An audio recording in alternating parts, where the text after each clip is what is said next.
Well, greetings and welcome into Naked Nudists and Naturists, episode 91 today. Really glad that you are with us, ready to enjoy clothes-free living for all of the right reasons. We've waited 167 hours for you, but by golly, here you are, and here we are. We are ready to go. One quick announcement before we get to the content today. Our 100th show will be coming up in not too long from now, sometime in May. If you would like to submit about a 1-minute audio clip telling us how you found the show, what you think of the show, what it's done for you, we will play that on the show. The best way we found, people have told us, record it on your smartphone, send us the file, either through our Twitter page or our email, which you can find online as well, nakedforevermore@gmail.com. Well, I don't know about you, but I hear music. Could it be? Yes, I think it is. It's time for the great, the terrific, the one-of-a-kind, fully clothes-free and fully smiling, our naturism correspondent, Lisa Monroe.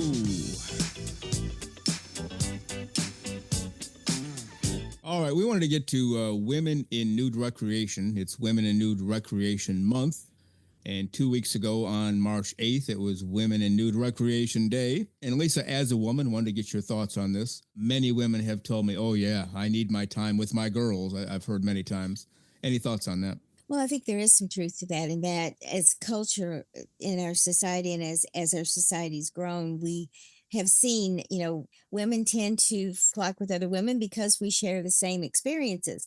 Those experiences could be marriage, it could be motherhood, it could be being oppressed in the workplace. It could be a lot of things that women share a bond with. And so I think I'm sure guys like to sit back and talk about sports and so forth because, there's that camaraderie that's built.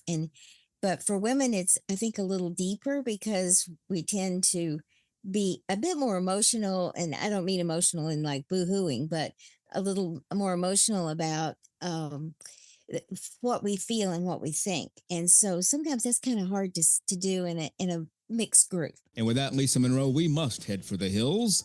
Go out there and have a great clothes-free week, and we'll talk next time. Absolutely, Frank. You take care, and I'll see you more this week. Sounds good.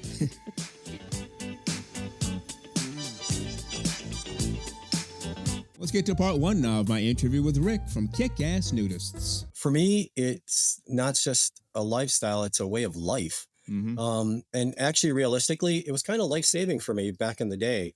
I went through a lot of situations in life. I've probably realistically been a nudist at home for 40 years, maybe.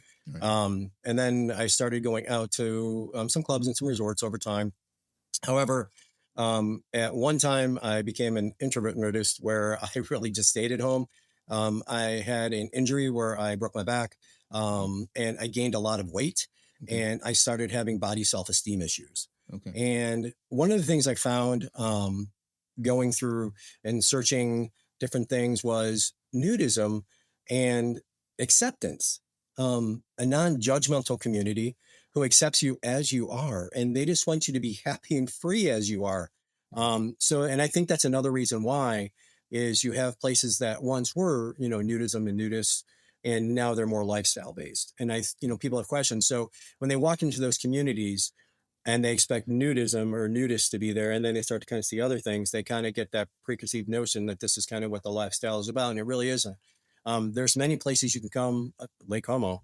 I mean, come here realistically, not to just to promote them or tag them, but come here. This is really the naturist lifestyle here. If you want to talk about naturism, this is where you can play golf, you can play tennis, you can walk trails, you can go eat in the restaurant, you can go swim at the pool, play basketball, pickleball, go out on the lake. There's kayaks. So there's different things you can actually physically do here that'll prove to you that they're not one and the same. So do not judge all communities by one community you may have gone to. So, but it's just so funny you brought that up, and I just literally had that question 2 days ago from somebody. That's true.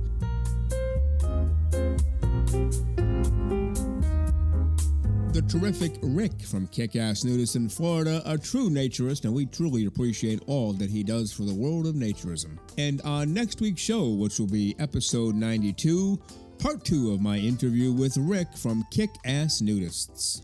Well, you've been listening to Naked, Nudists, and Naturists, episode 91 today. We give you a brand new show every Saturday morning at 6 o'clock a.m. Eastern Time. Continue to join us. Check us out on our website, nakednudistandnaturist.com. Spotify, Google, Amazon/Audible, Apple Podcasts, and also on Twitter. You can write us anywhere, anytime, any place. And we thank you for being with us today. Plan to join us for every single one of our shows here and have your clothes off when you're listening. We have our clothes off when we're broadcasting, enjoying the naturist life. We celebrate clothes-free living for all. Remember to enjoy being naked and join us again for Naked Nudists and Naturists. We drop a brand new show every Saturday morning, so come back and join us. Have your clothes off when you do for Naked Nudists and Naturists. Have a great clothes-free day.